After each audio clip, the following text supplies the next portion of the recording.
all the people said to me, don't talk like this, Ngannou, but I think you will understand me.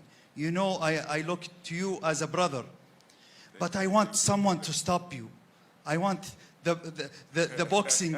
You are قاعد تحوس عالم الملاكمة عندنا. You know, keep looking, brother. You haven't found it yet. The world of boxing to stop you. Yeah, you understand now why is Joshua against Ngannou? I do understand. I don't know, but clearly there is an important match coming up. You will see the result of this match. It will connect about the result of the 17th of February. This is our idea. 2 cards I want to do in 24, and I want to see it. The first card, it's between Frank against Eddie. Each one of them will choose 5 fighters and do night against each other. Done. We'll do that. And I want, in the end, to show Joshua and Ngannou what's waiting for them after the result. Please, can you put it in the screen after the result? This will wait for them after the result of the fight in the 8th of March. Thank you, everybody. Thank you. And I hope you enjoy it. What's your response to some of the promoters, like Oscar De La Hoya, saying that some fights he's not sure should go to Saudi Arabia?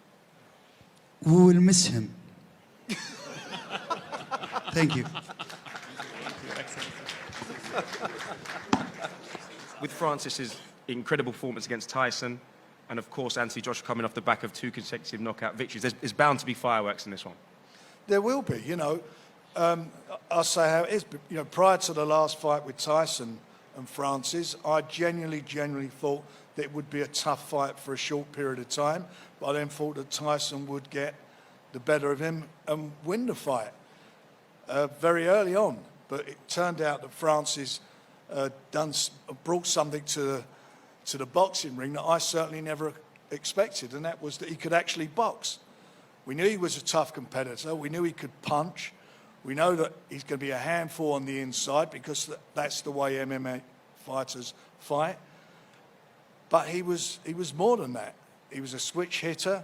He got his timing right, and he put Tyson, I think, through one of the toughest fights he's had for a long time. He put him on the floor. I will say I generally also felt that Tyson had an off night, but Am came through it all. But for AJ, I think he's I think he's going to be in a tough fight. I think this is knockout chaos because I think it will be a knockout. They both got bombs in their hands, and it's going to be interesting to see how the fight develops. You know, I do think it will be, as the bell goes, I think because of their styles, it will be explosive. So for the fans, it's going to be something extra special. And for the winner, as His Excellency said, the big fight's happening on the 17th of February, part again of the Riyadh season with Tyson and Usyk.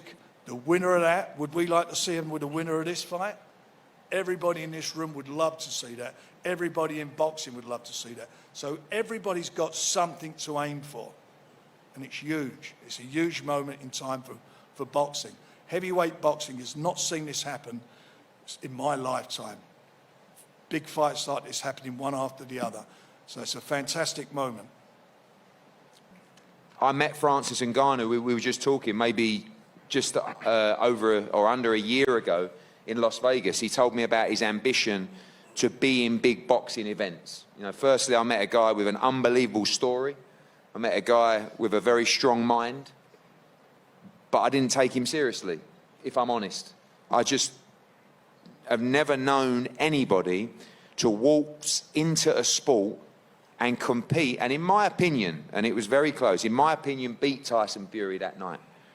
It's never been done before. You know, he may be unlucky that he's not sitting here as the world lineal heavyweight champion on his professional debut. Yeah. So now, as we said earlier, we take him very seriously. And after that fight, which we give him unbelievable props for, I said the biggest fight out there, outside of Fury against Usyk, is Joshua against Ngannou. And We'd already signed the Deontay Wilder-Joshua fight, and as soon as that show finished on December 23rd, His Excellency said to myself and Frank, we need to talk. What is the biggest event we can do on March the 8th? And the answer was this. In my opinion, you have the two biggest fights in the heavyweight division happening within 3 weeks of each other in Saudi Arabia. It is an incredible opportunity. For AJ, as Frank says, there's big jeopardy in this fight. This man is going to be the undisputed heavyweight world champion. I truly believe it. But he's doing it the difficult way, going through obstacles and what some might call immovable objects in this man to my left. The giant of a man.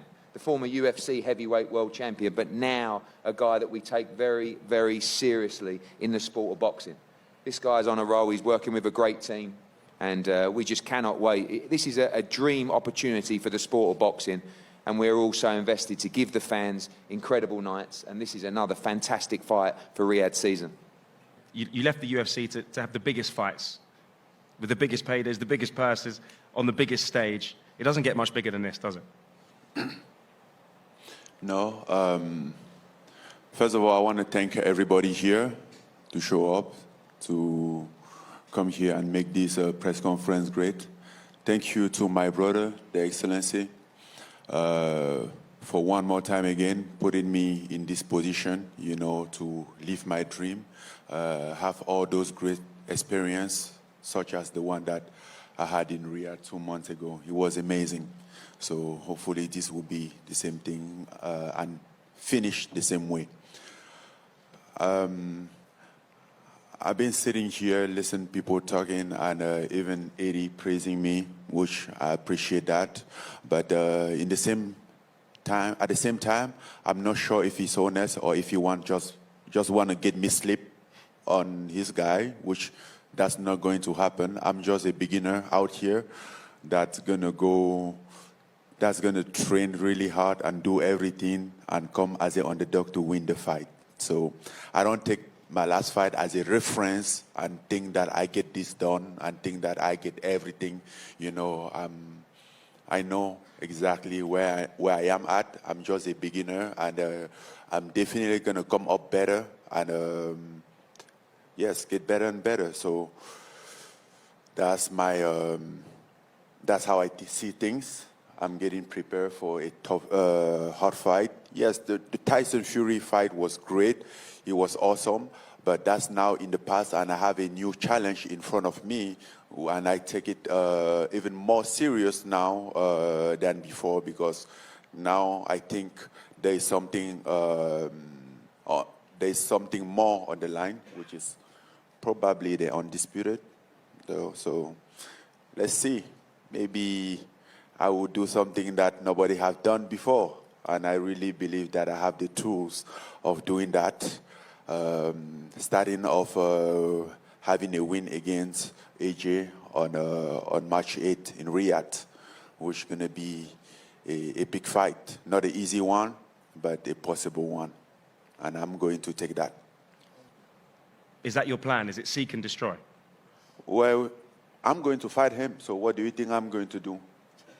Is to look for his chin. I mean, that's what happened in the fight. In case in the fight, you're trying to hit somebody in the chin or wherever you can hit him, right? And then, yes, I heard that he doesn't have a chin. I don't know if it's true or not. We're going to find out. I hope I had an opportunity to test that out. That's my wish. That's what I'm wishing for. I'm sure, as for you as it was for many of us here, it's a slight curveball to be sat here with Francis Ngannou on that end of the table. I know Wilder was a potential opponent after that day of reckoning fight. That kind of went out of the window. What was your first thoughts when you heard of Francis Ngannou as a potential opponent for you? No problem. Just not... It was, you'll fight anybody. I know you're chasing belts. I know you want to be three-time heavyweight champion of the world. Is this part of that plan? Every fight leads to somewhere. So this fight is my everything, my soul, my spirit, my mind, my body. And we'll see where it leads me. But right now, I'm not thinking about any championship belts or anything. My main focus is Francis. And to be fair, getting through intense, focused training camp, because realistically, how I train is how I fight. So if I get victory in my training camp, I'm sure I'll get victory on the night. So that's all I'm focused on. Right now, we're going to put the belts on hold because my main focus is getting through training camp and getting to the fight successfully. Before his boxing debut, he was an unknown quantity. Now you've seen him for 10 rounds. You know, there is footage of him online you can actually look at and watch now. What does he bring to the table that you got to watch out for? I won't say too much, but he brings 2 arms, a body, like every other fighter does. But it's just his mind that's different to everyone. Everyone has their own unique, like, they're unique in their own way. But in terms of the frame and the makeup of someone, he's seen people like me. I've seen people like him many a times before. But it's just his mind that I'll have to conquer in the ring. You have to take someone's soul. You have to take their spirit. And I'm looking forward to the challenge for sure. And that's it, really. It's going to be good. It's going to be explosive. I've got many ways to skin a cat. I can counter punch. He can counter punch. We can both box, as he's proven himself to. And we can both trade. And it was going to be a good fight. And shout out to His Excellency as well, my promoter, my whole team, 258, for getting me in this position to showcase why I'm the top heavyweight in the UK. And I'm not really too concerned about the world. I'm trying to conquer where I live. Like, I just want to conquer here and make everyone know that I'm the one who puts boxing on the map.